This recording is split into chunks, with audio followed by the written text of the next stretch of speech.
Jesus said, "Love your enemies. Bless them that curse you. Do good to them that hate you, and pray for them which despitefully use you and persecute you, that you may be the children of your Father which is in heaven." In my Forgiveness and the Higher Law video, I go into the why of why forgiveness of your enemies is so important. And I encourage you to pray and gain some more insight for yourself as to why this is so crucial. But today, I want to focus on the how. How do you forgive your enemies?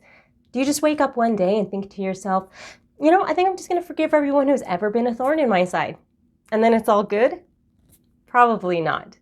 But it is possible to love your enemies. And today I'd like to share with you the process that works for me.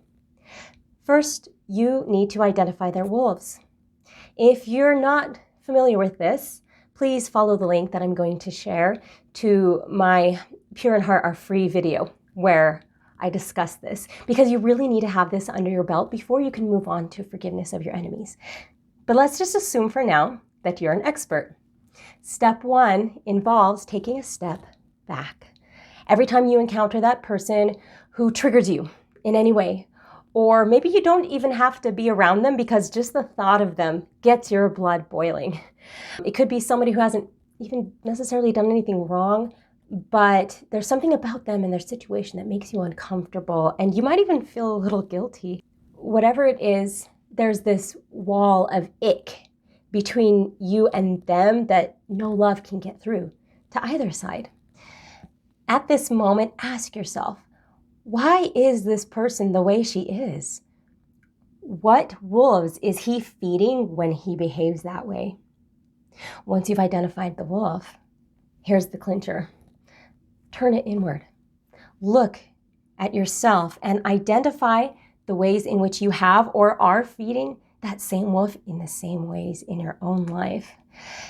In fact, now is a good time to acknowledge that your feelings about other people have more to do with you than with them. Now, let me explain. How do we know this? Because if there wasn't something about them that resonated with you, it just simply wouldn't affect you. Think about it.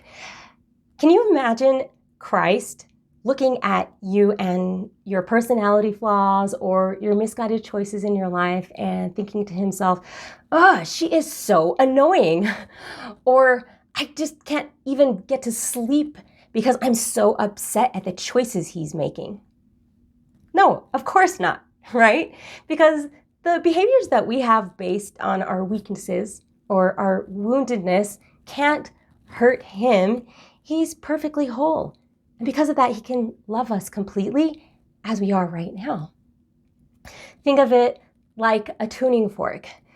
If life has wounded you, and because of that, you are weak and now resonate to the tone of A, every time you're around somebody else who was vibrating at A, it would set you off. If you didn't vibrate at A, all their vibrating just wouldn't impact you at all. This is where step 2 comes in.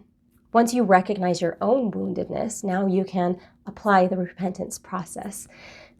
Thank you for loving me enough to show me this part in me that's still wounded. I love you too.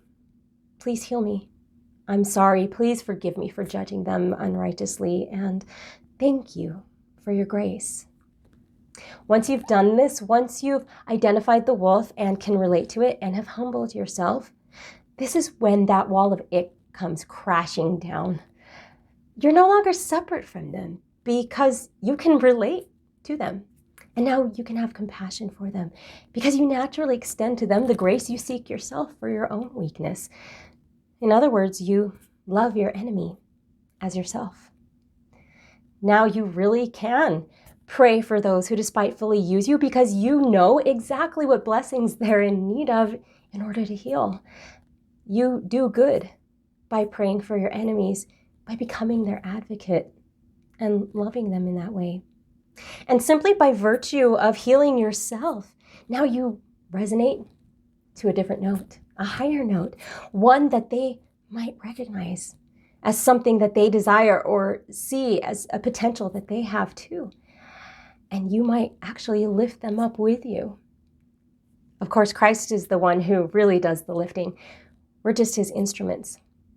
But in choosing to love our enemies, we resonate in harmony with God, and we truly do become the children of our Father, which is in heaven.